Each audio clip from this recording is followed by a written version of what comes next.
Welcome, everybody, and thank you so much for joining us for this conversation on entrepreneurship and time of crisis. My name is Maria Minniti. I am a professor of entrepreneurship and the Louis Bantle Chair of Entrepreneurship and Public Policy at the Whitman School of Management. I'm also the director of the Institute for an Entrepreneurial Society. This event will feature research and ongoing conversations that are going on about entrepreneurship and crisis at the Institute. So very briefly, let me tell you what is the Institute and what do we do. So the Institute for an Entrepreneurial Society, IES, is a research institute housed at the Whitman School of Management. Our mission is to provide PhD training. We have PhD students, and we are preparing the future thought leader in the field. We also produce high-quality evidence-based research, and we are very careful that is indeed evidence-based. And we also try to achieve broader impact through policy analysis and public outreach with the community. So what do we do exactly? How do we do this? IS scholars investigate and offer entrepreneurial solutions to social problems, to grand challenges such as crime, homelessness, healthcare issue in a pandemic, and wildfire. So this may somewhat sound a little bit counterintuitive or strange just because it's the Institute for an Entrepreneurial Society, and we tend to associate entrepreneurship to small businesses. And small businesses are certainly a fundamental part of what entrepreneurship is and does. And they are enormously important for our lives and for society. They create jobs, they provide innovations. But entrepreneurship is much more than that. Entrepreneurship is fundamentally a characteristic of human action, a very basic characteristic of human action that allows people, everybody, to identify new means, ends, relationship. And so we know things, and when we look at our situations around us, what we do is we can see ways to do something in a different ways, or opportunities, or something new. All of these solutions and ideas and opportunity for innovations are part of our entrepreneurial behavior. So entrepreneurship is really a broader category of human action. And different people know different things. So what is important is the fact that entrepreneurship is actually, because of all these differences and synergy, particularly well suited to provide solutions to important problems, to important challenges. Those things that normally we would think should be always sort of decided top down and based on best practices. It turns out that that's the case in some situations, but in most cases, those best practices work best when they are combined and complemented by local action, which is based on all the different things that different people know. Entrepreneurship is really a bottom-up phenomenon that allows people to solve problems, especially in time of crisis. And so this is exactly what the Institute for an Entrepreneurial Society tries to do. Our scholars try to study and identify entrepreneurial solutions to solving important social problems. And that's why we're having this conversation today. And in fact, I'm particularly happy to be joined by 3 scholars at the Institute that will share their research and their insight with us. So the first panelist is Zach Rodriguez. Zach is actually a postdoctoral researcher with the Institute and with the Department of Entrepreneurship and Emerging Enterprise. He's also our newest member. He just joined us after obtaining his PhD from West Virginia University. Zach is also the co-founder and chief operating officer of Embrace It Africa, which is a nonprofit organization working to encourage sustainable community growth in southern Uganda. Among other things, they have a clinic. Zach's research focuses on the intersection between entrepreneurship and economic development, with a special emphasis on access to public health. Among other things, he looks at, for instance, alternative ways in which healthcare system may be organized so as to be more effective. Zach today will talk to us about entrepreneurs and their business model in time of crisis. The second colleague to join me is Roger Koppl. Roger Koppl is the Associate Director of IS. He's also a Professor of Finance in the Whitman School of Management. Roger has published several books, multiple edited volumes, and more than 120 journal articles and book chapters. Roger's research interests lie in the innovation and economic growth, the economic theory of expert, and the production and distribution of knowledge. In particular, a recent book, Expert Failure, published by Cambridge University Press, has made a substantial contribution to the distribution of knowledge in society and decision-making in policy. So we invite you all to read it. Roger will talk to us about innovation and regulation in time of crisis. And the last panelist to join me is David Lucas. David is an IS faculty fellow and also an assistant professor of entrepreneurship in the Department of Entrepreneurship and Emerging Enterprises at Whitman. He holds a PhD in economics from George Mason University. And David studies how entrepreneurship and innovation can actually address social problems, in particular poverty and homelessness. And in fact, he has written extensively on this subject and even testified before Congress. David will talk to us about social social entrepreneurship in time of crisis. So now we'll move on to the panelists. Each one of them will talk to us for a few minutes and share their work, and then we'll have an extensive Q&A session. However, let me just remind you that you are all muted, and so when it's time for you to ask a question, or as the question coming to mind, please submit them using the Q&A function, which is on the right-hand side of your screen. Please also note that the webinar is being recorded and it will be captioned and posted on the web within a week or so. So once again, thank you so much for joining us. I hope you will find this webinar interesting and stimulating, and this is the beginning of many conversations. Again, thank you for joining us. Let's get started. And Zach is the first one to talk to us, and he will talk to us about entrepreneurs and flexible business models. Well, thanks Maria, and thanks everybody for joining us today. I'm going to be talking to you about entrepreneurship in crisis specifically, which is our general talk, but I'm going to begin sort of focusing it specifically looking at the economy and unemployment during crisis. And so that gives you sort of a sense of how bad things are given the economy, obviously. And right now we're experiencing some pretty historic highs in unemployment here in April and May of this past year, given the coronavirus. And thankfully, and we're seeing this start to slope back down into normal levels. But, you know, we have this other history here back in 2008, where we have historic rises in unemployment. And so, you know, when we start to think about how entrepreneurs are adjusting or how the economy is adjusting to crisis, a helpful way to start thinking about it is putting crisis in context. So in the next couple of slides, I'm going to be looking at some survey data directly from entrepreneurs from the Global Entrepreneurship Monitor. And they're discussing how they perceive crisis and how they perceive entrepreneur opportunities during these times. And so here I've plotted an illustrated sort of survey responses to entrepreneurs saying that, yes, they perceive opportunities to start businesses in the marketplace.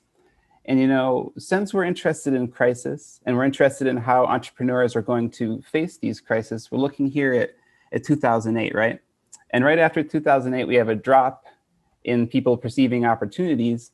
But then from 2009 forward, we have a trending upward where entrepreneurs are able to sort of identify these holes in the marketplace as time moves on past the crisis. So in some senses, the crisis is revealing maybe holes for businesses or business models that they could adapt to, or that there was an altogether missing business or idea in the market. And so when we're thinking about entrepreneurs and if they perceive opportunity, we want to know if they actually can follow through with this during a crisis as well, right? And so next we look at some survey response data regarding entrepreneurs saying that they intend to start a business, which is this black line here. And then we have them actually saying that they started the business, which is this orange line here. And as you can see, they move pretty much hand in hand, each of them dipping pretty hard after the crisis in 2008, which we expected because it was such a big hit to the economy. But then soon afterwards, we see a spike toward more entrepreneurship, more enterprises being put into the marketplace. And so we do see that after the crisis, while entrepreneurs can identify these holes, they also can transform these opportunities into action. And so now that we see this in sort of the light of the 2008 crisis, we want to see it in real time, because right now we have the COVID crisis, and we were really curious about how small businesses are reacting right now. And so the US Census Bureau did a weekly survey starting back in the beginning of April and going up through the end of August. And they were trying to get a sense of how businesses are first being affected by the crisis, but then also how they're adapting to the crisis in some ways. And so here I've put together a little bar chart where you can think of each of these different bars as people responding yes to saying that they had to adapt their business model in terms of shifting production to a different good or service. And so when you see the wholesale trade, for example, this is wholesale businesses saying that during the crisis, they had to change how they were operating in order to adapt to the needs of the communities. And so anecdotally, you've seen in the news, an example of this would be, say, a large food producer who does a lot of wholesale trade, but then realizing that there's a lot of shortages in the local market, they repackage their product to be able to, in smaller items, and then they can sell these to the grocery store to, first of all, meet that demand that's not there in the grocery store, but then also adapt their business model to make profit during these hard times. And then here we have another question where we're asking small businesses about whether or not they adopted delivery services or pickup services given the crisis. And obviously, a lot of the people leading that way were restaurants and retail trade, people who were who were probably most affected by the social distancing regulations put in place in communities, because a lot of retail trade and restaurants require that you be in person. And so we do see that a lot of these services had to adopt their business model and change in order to meet the demands of the crisis. And so, now that we're thinking about how businesses are changing a little bit, it might be interesting to see how this is taking place in our local community in New York. And, in New York State, we have heard in the news, and we kind of confirm here in the survey data, that a lot of businesses have been really affected by the crisis. And so here we're looking at people responding yes to having their businesses closed or having disruptions to their supply chain. And overwhelmingly, New York State reports these problems. And so a lot of it, has been driven by New York City insofar as it being really shut down to tourism and to people who would be, normally going there for work.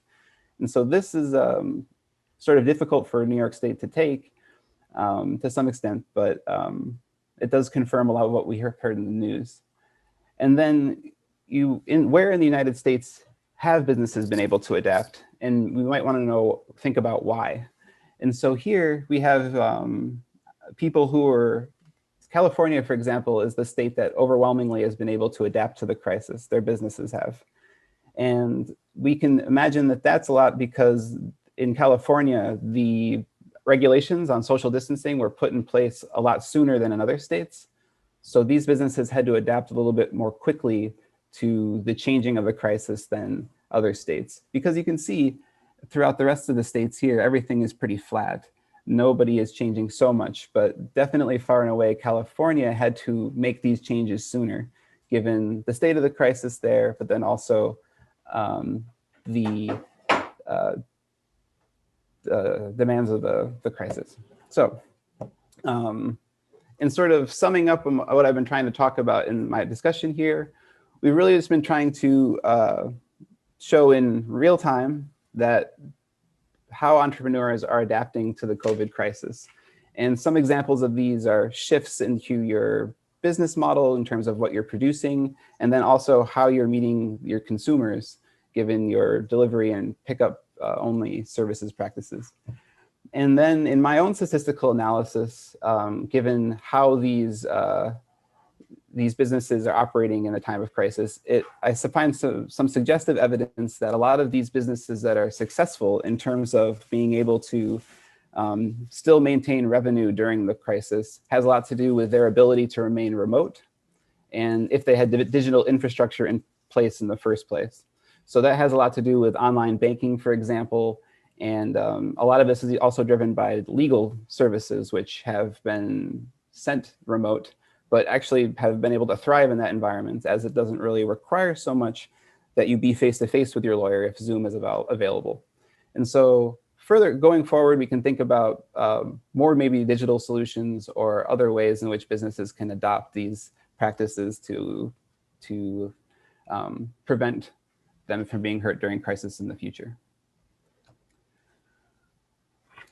So yeah, I think that sums up my talk for now, and I welcome any questions that you might have.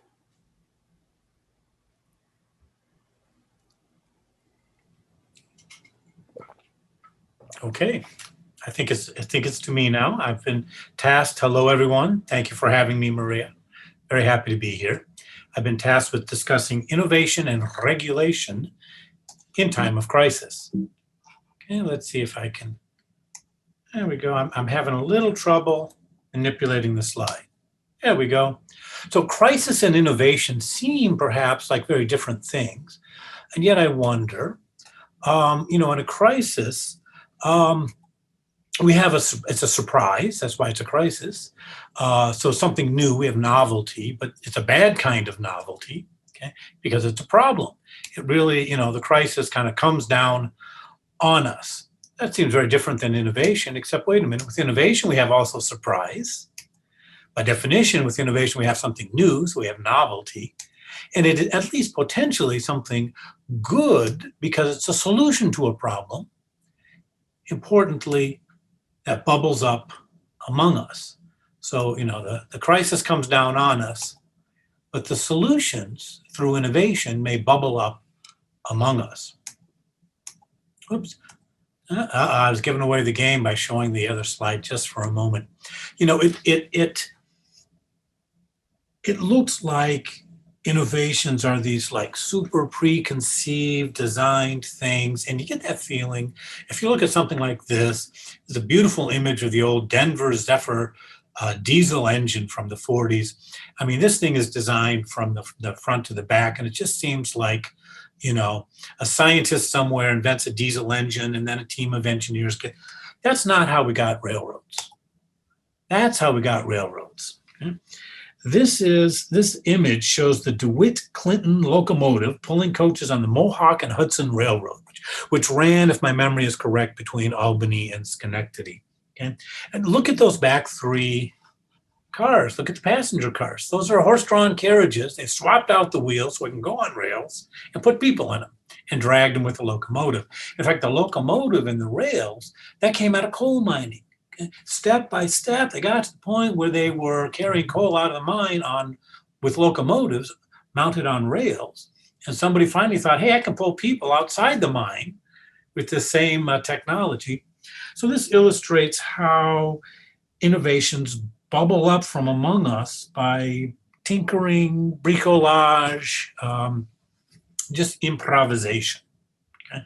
Putting a couple of things together that we hadn't previously maybe thought to put together, or that we hadn't previously maybe been able to put together.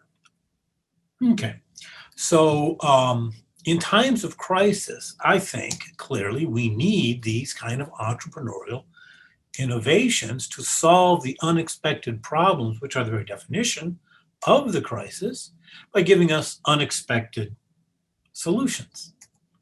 Want solutions that we can't, predict ahead of time. We can't pre-decide this will be our solution because we are surprised by the problem that we seek a solution to. And there's no shortage of examples. I love this example. This is Israel Smith, a Georgia sixth grader, who redesigned a popular video game so that instead of shooting at spacemen or whatever they were shooting at, they shoot at these little virus-like entities. And it helps his fellow sixth graders and others cope with the stresses and the isolation occasioned by the pandemic crisis. So you don't need to be, a scientist, or perhaps he will be someday, but he's a sixth grader now. You don't need a degree or to be a scientist or to be an expert to innovate. Okay? Or here we have Chris Mortimer in Sweden, who invented a phone app that lets you reserve a spot in your local pub, or maybe scan in with the barcode that you're there when you show up, so that the bar owner can monitor better, like, is he within the limits required by law of his pub? It's sort of a humble innovation, and yet important for maintaining things like social distancing. UV Cleans, they comes from a UV light company that figured out, hey, we make this UVC lights that can kill microbes. We can make a small one and people can clean their masks with it. So there's just really, these few little examples illustrate that there's no shortage of innovations in times of crisis. Indeed, Bantle in Ohio found a way to clean the masks and so on, the PPE, in really large amounts quickly, and they found it out right away. And yet it was shut down by the regulatory authorities for a time. The knowledge of how to clean large amounts of PPE, such as those N95 masks that the doctors and nurses need, well, that knowledge didn't come, down from some sort of scientific inquiry. It came up from the entrepreneurial activity of, in this case, Bantle of Ohio. Okay? And yet there was a brief time, fortunately only a brief time, when the FDA, quote, authorized Columbus-based Bantle to sterilize only 10,000 surgical masks in Ohio each day, despite their ability of sterilizing up to 160,000 masks per day just in Ohio. Okay? So, here's an example of a well-meaning regulation that was for a brief period actually squelching the sort of adaptive tinkering that we quite need in times of crisis. Or again, the New York Times expressing concern that there aren't going to be enough ventilators to cope with the coronavirus, this in March of 2020. And in fact, for a period in New York City, it was 2 to a ventilator. So they did have a crisis of ventilators. And yet there was no shortage, okay, of innovative new ventilators that people were coming up with in very, very short order. But a hospital could not use any but an FDA cleared ventilator. Okay, they were obliged, therefore, as I said, to put 2 on a ventilator for a while there in New York. So these last 2 examples show, I think, I should say, now the FDA quickly added a bunch of new ventilators to its list of approved ventilators. But I think it's salient and significant and meaningful that there was a time when that response was not quick enough to prevent 2 to a ventilator. So I think these last 2 examples, Bantle and the ventilators example, might seem to suggest, regulation somehow is bad or questionable or something like this. I think that would be very much the wrong inference to draw, for the simple reason that all markets always are regulated. even if we try to imagine some sort of rough and tumble of a lawless market, whatever that would mean, there's no law, there's no sheriff, there's just, people somehow in some lawless regime. Well, all right, but even in that rough and tumble, if you treat someone unfairly, they may exact their revenge on you. That's a form of regulation. Okay? So even the attempt to imagine a truly unregulated market fails, that all markets are regulated, maybe by the law in the courts. If I sell you a big can of olives and it turns out it's all water with only 2 little olives at the bottom of the can, you're going to say, wait a minute, that's not what we agreed to. There was an implicit contract. There would be more than 2 olives in the can. So that illustrates how the courts and the law can actually provide regulatory services that often we imagine mistakenly can only be supplied by regulatory agencies. These are alternative methods of regulation for markets. So the question is always, the question is never regulation or no regulation. That's not a question. The question is always finding ways to improve the regulatory process. All right. So my couple of examples there do raise the concern that regulation may stymie innovation. You can see the problem. If we do our regulating through a regulatory agency, the regulatory agency is trying to somehow pre-decide what to do, okay?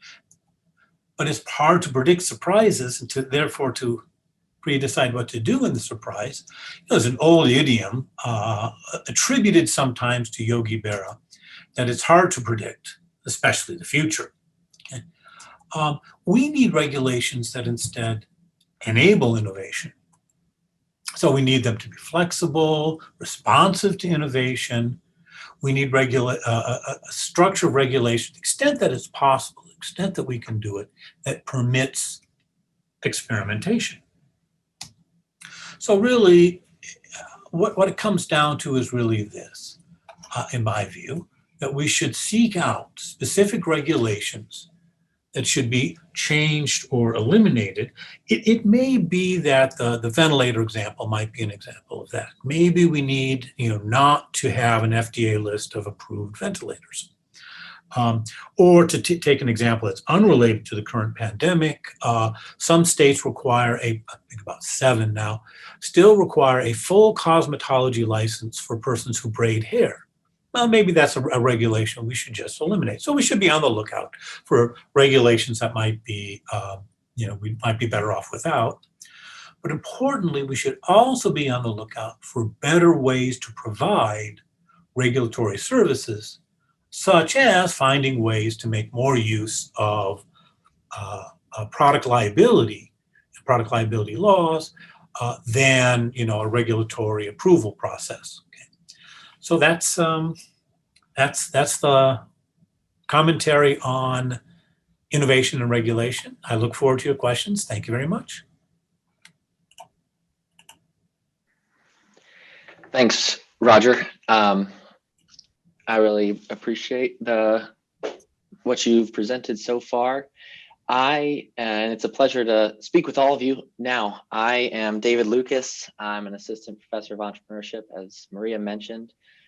You've asked a lot of great questions so far. There are already several in the queue that we've seen, and a lot of those are about the effects of the crisis on entrepreneurship and the ways that whether entrepreneurs will kind of respond and the economy will recover in this kind of broader sense of entrepreneurship, business creation, and innovation in the economy.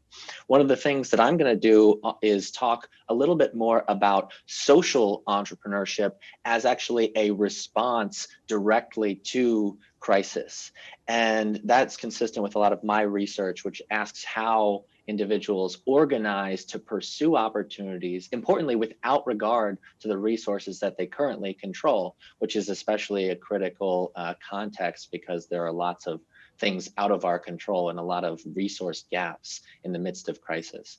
So why social entrepreneurs in times of crisis? Who are social entrepreneurs? Well, these are individuals or organizations that seek to create both economic and social value by leveraging innovation to address major social challenges.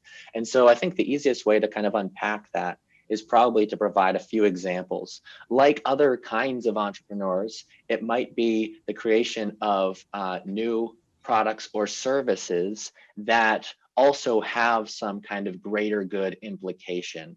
For example, D-Light is a technology company that provides portable, very low cost solar lights to those without regular electricity access. They've served over 100 million customers who otherwise didn't have access to electricity across 70 countries since 2004. So they're leveraging innovation to create a new product at a much lower price to do something else that social entrepreneurs often do, which is serve unserved markets. People who may have been, for example, excluded from existing economic systems, when social entrepreneurs are intentional about creating opportunities to broaden the market and create opportunity for others. An example of that some of you may have heard of is Grameen Bank, specifically talking about microfinance, create creative new ways to offer loans to groups of individuals who were previously unable to maybe participate in existing credit markets. And next is maybe creating new processes. Habitat for Humanity is an example in the United States and in some other places that has altered the process of affordable housing creation in response to that crisis by bringing individuals into the process of actually construction and creating an ownership stake and providing affordable housing in that novel production process that involves the actual client receiving affordable housing. And then sometimes it's just the introduction of structures to help others then create. It's almost like in the same way that a platform like an Uber connects people. There's other kinds of organizations that allow others to thrive. B-Lab is an example of that. They offer a certification for for-profit firms that want to create economic and social value, i.e. social entrepreneurs, to get certified and evaluate their impact in terms of their governance, how they treat their employees, how they treat the environment, and the social impact that they're having. So B-Lab creates a certification to help other organizations do that. One of the things that this reveals is that there are many different organizational forms that social entrepreneurs can take. We typically associate entrepreneurship with for-profit companies, business creation. The fact is that those lines get increasingly blurred in the social entrepreneurship context. So why are we talking about it? Well, as Roger very eloquently described, a lot of the social challenges and crises that we might think of they're complex, they're difficult to solve, and they're interdependent with many other issues that we face in society. COVID-19 adds the urgency, right, and unpredicted nature of it. And there's a lot of ways in which our traditional dichotomized sectors of the economy have some shortcomings in their ability on their own, maybe, to address some of these things. Pure for-profit types of companies, they do create incredible wealth and respond to crises, create economic development, but they might not address every single short-term present suffering that we're trying to address. That's where often people look to government to provide redistributive policies and programs to help. But those things can become bureaucratic and slow, and also, as Roger was indicating, impose a one-size-fits-all pre-selected solution to problems that we actually don't know how to solve, things like homelessness, where there's a lot of different factors involved. And then nonprofits tend to fill the gap in between as like a third sector, sort of. But often they also can become bureaucratized, and innovation has been historically hard to come by in the traditional charitable format. So what social entrepreneurs do is try to bring some of the best of each of these worlds and blend them. And that may be in a for-profit form. It may be a nonprofit form. It may be something that's completely new, like the benefit corporation. That's a new created type of organization. So three main things that they bring to the table. One is agility. Because these are individuals and organizations, they're flexible in their quick responses to local needs. COVID has affected different communities in so many different ways, and even neighborhoods within a given community. And social entrepreneurs bring a flexibility and an agility to respond to needs in that quick way that we need, often relative to, for example, a top-down policy reprieve for individuals who are suffering. They also bring experimentation, because knowledge is distributed about the needs that are out there and the resources and the skills that people have, it allows us to also distribute kind of experimentation about solutions to try to solve really hard problems. Things like different kinds of housing programs or employment opportunities for people who've experienced homelessness. This allows for the testing, if you will, of hypotheses about what would work. Next is accountability. Key social entrepreneurship stakeholders are increasingly spearheading in society the emphasis on actually measuring our ability to solve major challenges. So this is coming from the investment side, it's coming from other key stakeholders and many of the founders of social entrepreneurial ventures themselves. I'll really briefly give you just a few examples of some social entrepreneurs in action during the pandemic. And many of the things even that Roger mentioned could also maybe be described along similar lines. There's not necessarily a bright line between who's an entrepreneur and who's a social entrepreneur, rather more of a spectrum. But one very sort of mundane, but I think beautiful example, there's a high school sophomore in Atlanta that started a nonprofit called the Meal Bridge that connected restaurants, which were really struggling, to frontline healthcare workers and facilitating donations to make sure that both could be taken care of as they take care of us.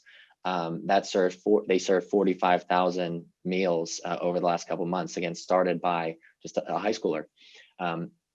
Family Independence Initiative is throughout the United States. They're another nonprofit, and they were able to rapidly respond with over $100 million worth of direct cash transfers. You guys, we thought the sort of tax refunds that some people receive were a good source of relief. This is $100 million rapidly targeting families that are already in need in this crisis situation to help them tide over in when bills are due and things like that. And then another one is actually a for-profit called Anisa Education that works in several countries in Africa to provide additional education through virtual means, and actually for those who the internet may have less access to. And this is through, for example, cell phones and SMS.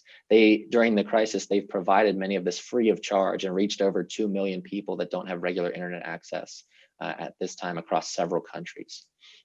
And so I'll briefly just end with a couple of thoughts about some of the broad categories of challenges that social entrepreneurs face in a global pandemic, because I've presented all of the good ways that they can respond to these challenges that have arisen. But there also are some unique difficulties that have to be overcome in order to do that. First is financing.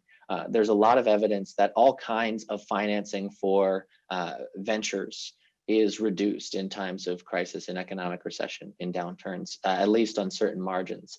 And so we've seen that social entrepreneurs during this pandemic have faced some difficulty obtaining funds, even if they have a good idea for how to solve something. So that would suggest the need to focus on new, creative, untapped sources of revenue.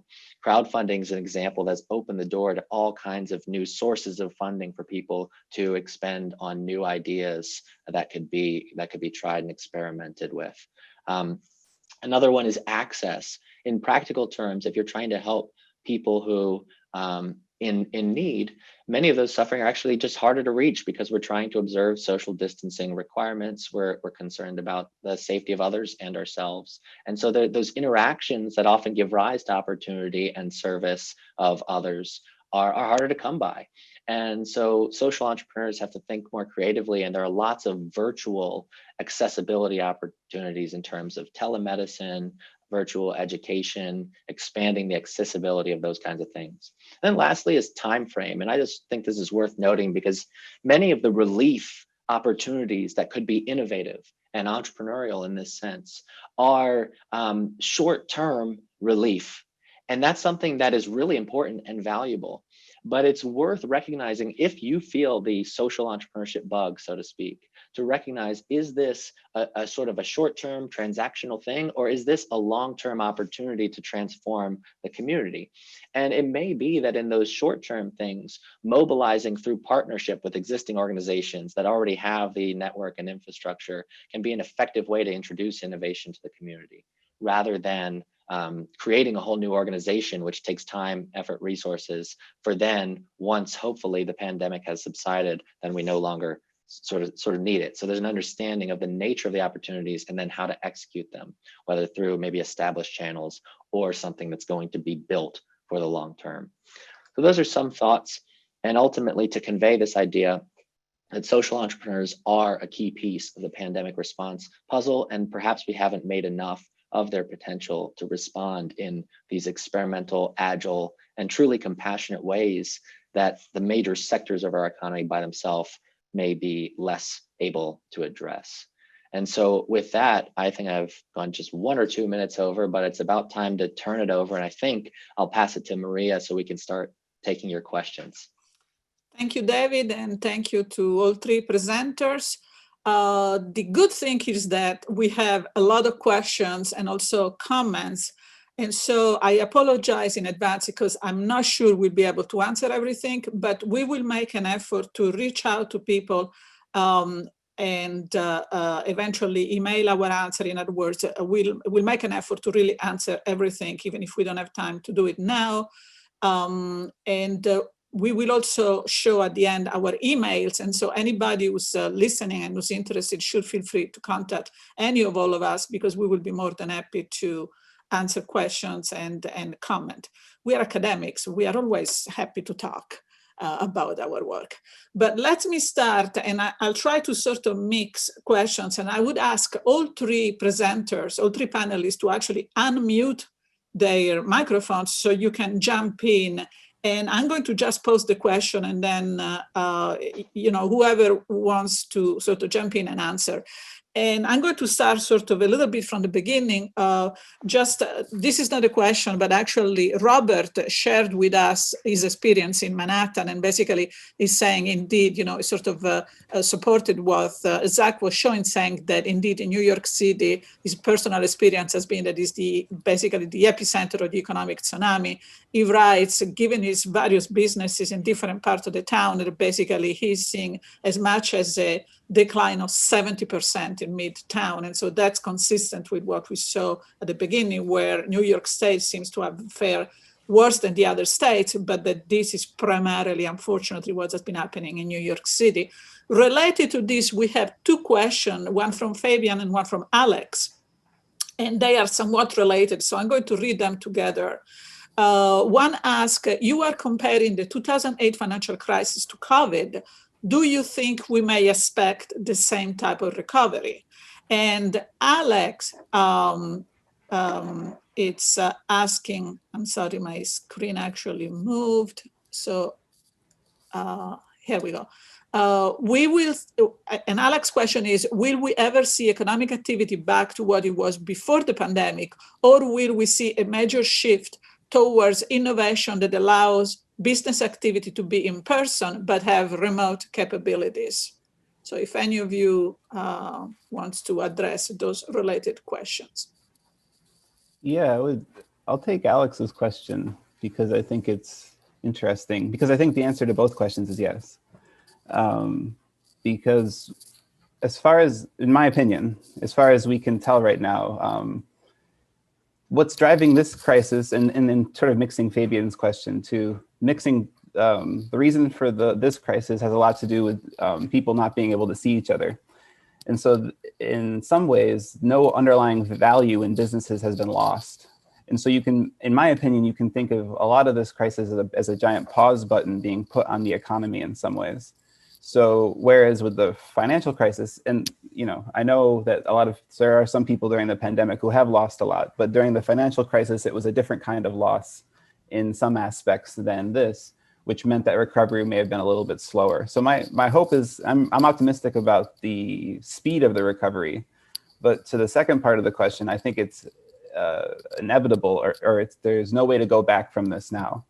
Now that small businesses have realized the abilities that they have as remote workers, I think that it would be really hard to go back to a more costly model of in-person services if you were saving money doing the remote work in the first place. So, and then to be fair, if we can think about before the crisis, there was a big stark difference between businesses that were online and ones that weren't. And I think afterwards now we're going to see that a lot of those other businesses that weren't are now online. So those are the changes that I imagine for the future, I suppose. But I mean, Roger and David might have another opinion. I think I might probably sign on to everything you just said. You know, the crisis is bad because of all the suffering it causes. But if the question is, will economic activity recover to its earlier level, rather than will each individual be, made back whole again? The question is whether economic activity will recover to its old level. I mean, every closed restaurant is still there. The kitchen is still in the back. The chairs and the tables are still there. The people who used to cook are still there, and so on. And so I think your metaphor, Zach, of the pause button is pretty good. There'll be surprises here too, but we'll come back. I quite believe that. Agreed. Well said, Zach. We have a lot of questions, so unless anybody wants to add, I would move on.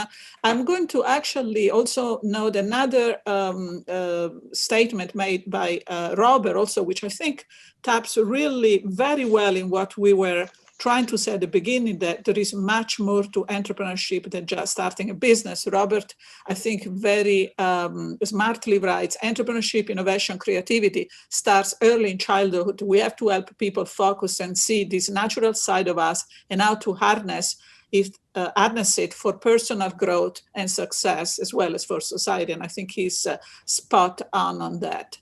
There is a question from John that I think it's primarily for Roger, but again, I invite anybody to answer. And the question is, wouldn't entrepreneurs be more susceptible to being motivated by greed rather than public interest than regulators? Yeah, that's a really salient and sort of opposite question. I don't think so. I kind of feel like, greed, unfortunately, is a human universal. So some people will just carry that greed with them, whether they're in business or in the service to the public sector. But there's also maybe a more fundamental point, which is that with entrepreneurship, sort of that's where the knowledge is. With entrepreneurship, you get a variety of points of view. Okay? If you try to run everything through the public sector, to the extent that decision making is made in the public sector, you get one point of view, okay, which then has to fit everyone. But one size does not fit all, as I believe David said earlier. So the advantage of when we can do it, which isn't always, but the advantage when we can do it of entrepreneurship over public decision making is the experimentation, the local knowledge, the multiple points of view, so that the whole system is more flexible and adaptive when it is driven, the more it is driven by entrepreneurship rather than, regulatory diktat. Okay? So that's not a question of where the greed is. That's a question of where the knowledge is. Okay, so I'm going to go to the next question unless Zach or David wants to add something. And I'm reading a question I'm trying again to scan variety here because we have a lot of questions. This is from John for David. He says, what are the types of financing that social entrepreneurs might use, and are they different from other entrepreneurs' financing options? Yeah, it's a great question. And actually, it also connects to Ken Evans' question, which is that says, I run a startup tech accelerator and I'm seeing an increase in the number of social ventures applying for the next cohort. How should I evolve the curriculum to accommodate the shift? And in fact, I tie those together because one of the real novel things about social entrepreneurs is that there's a much wider and in somehow niche set of financing options. And it really depends on, in some ways, the organizational form that's selected. And so in preparing social ventures to succeed and to grow their organization, one of the things to think about is what is the appropriate organizational form, because that'll affect the types of financing.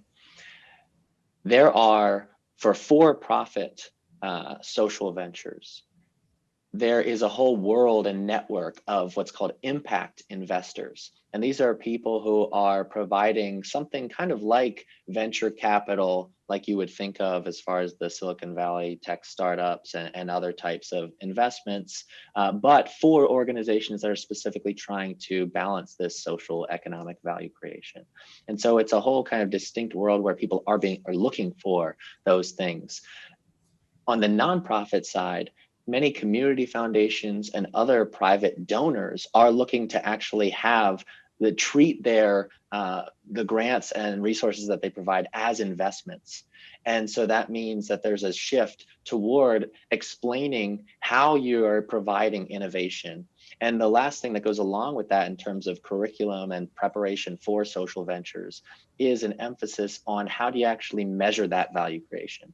We have great metrics for the growth in sales, growth in employment, reaching the market for kind of regular entrepreneurial ventures that as we try to facilitate their acceleration. But on the social side, what are the metrics? It's often hard to compare. Is the homeless shelter that's doing an innovative approach doing better than the food bank that's finding a new creative platform to connect people? And so increasingly, there's an emphasis on preparing social ventures to have the toolkit to actually measure that value and take it to financiers. Thank you, David. So let's take another question. And there is one which I think it's relevant for any of you guys. This is from Joe. And Joe says, from Zach's graph at the beginning of the webinar, innovation appears to grow after crisis. New business requires investment. At this very time of pandemic, what is the signal that investors are ready to put resources into entrepreneurs? Is the environment cold now, or are investors looking beyond the crisis? That's a tough one. Mm-hmm. I can make a quick comment. I think it's kind of both. Investors certainly are looking beyond the crisis. Investors are always on the lookout. Is the environment cold now? Well, there is a lot of uncertainty. This is a very big issue in the UK right now of policy uncertainty, and is I feel, really quite a well-established result that uncertainty discourages investment. So one of the, if I were going to play policy advisor for the day, I would certainly encourage state and national governments to seek out ways to minimize uncertainty.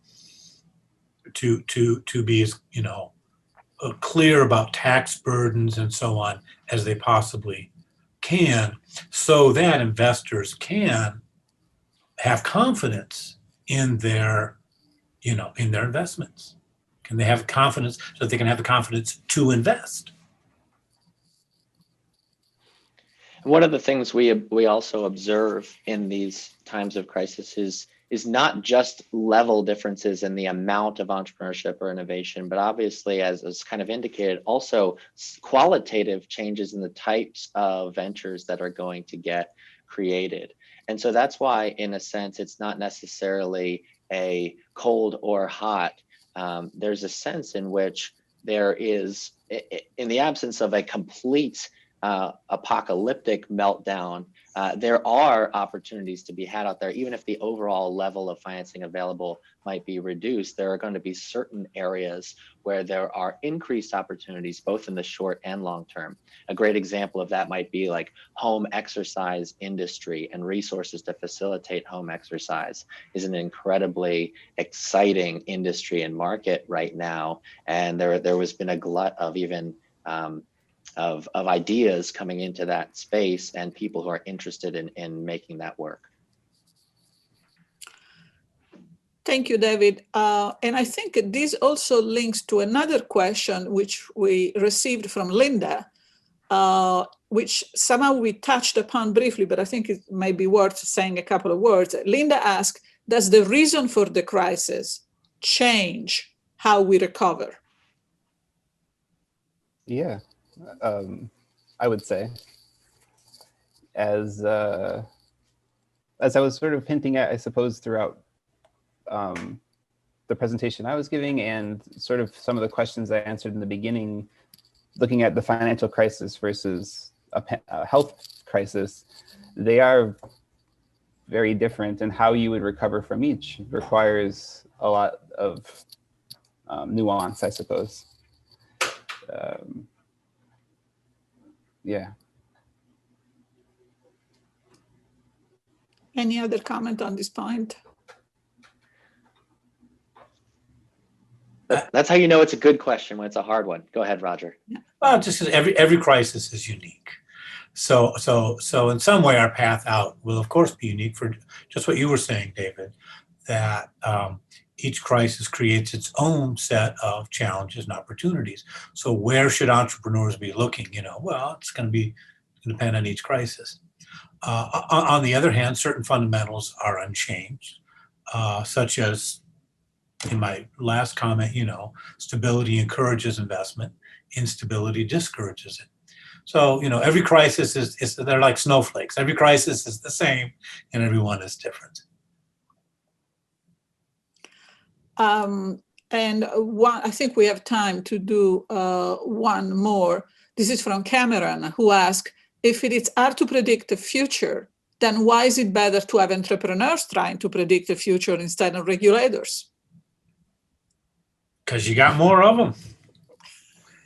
Because you got more of them, and they are different one from another. And because it is the entrepreneur who decides whether they have the knowledge required to gamble on an idea, because they're the ones on the spot, so to speak, at street level. So it's not a matter of what kind of persons are entrepreneurs and what kind of persons are regulators.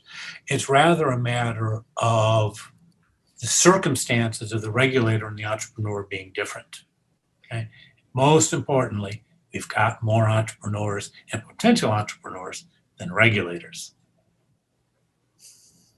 And a great way to think about that really, really quickly is in terms of both knowledge and incentives. These are kind of the two categories that we could think of, rather than assuming one group is somehow like smarter or more moral or anything like that, to treat both as basically people in the same way and say, okay, what are the situations? How does the feedback respond? What are the incentives in each of these contexts? And as Roger indicated, there's many different people who know different things sort of on the ground in the market. And they have the incentive to provide value for others, even through their own self-interest, by creating something that others are willing to pay for that solves a real problem. And so the feedback mechanisms of profit and loss actually align that in many cases with value creation that others get to enjoy. And that's a little bit of a weaker link in some cases on the regulator side. Instead, we're combining all the risk, putting all our eggs in one basket about what solutions to be tried. Thank you, David. Unfortunately, we are out of time. I would like just to read a very brief sentence that Robert typed in, and I think that's, again, spot on, and I think also a very nice thing to conclude on. Robert says, yes, it's a crisis, but ultimately creativity and innovation transcend even financing and crisis issues. So thank you for that. And I want to thank the panelists and all of you for joining us, for keeping us company. I hope, again, you found it interesting. And on the slide, you can see all of our email addresses here at SU. You can easily find us on the Whitman website. Do contact us if you have additional questions or you have comments or you want to talk to us or see more of our work. Again, thank you. This has been a pleasure. Goodbye.